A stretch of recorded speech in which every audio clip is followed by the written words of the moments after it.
In this video, we are going to show you how to build a research to content pipeline in Poppy AI. Now, in Poppy AI, you build this pipeline on a board using three main stations. So station one is going to be our content bucket, right? So the content bucket is a group created on your board. This is where you dump everything you find. So this is all the sources, right?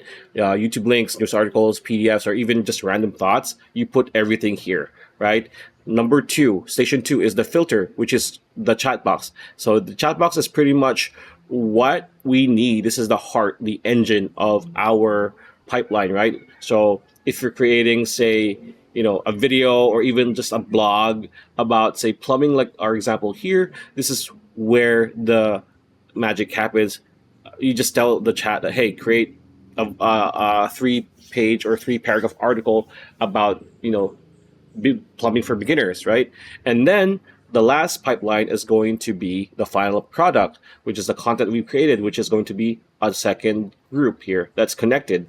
So the command is you tell the AI, look at everything in my collection bucket, find 3 most entertaining facts, and summarize them into a 60-second video, for example. That's the prompt using Poppy Chat.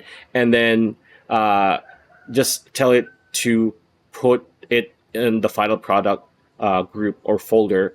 And that is pretty much as simple as it is. It sounds too technical or too complicated. It's not really. It's just pretty much make it more organized, make it more streamlined so that you don't have so much clutter on your board, right?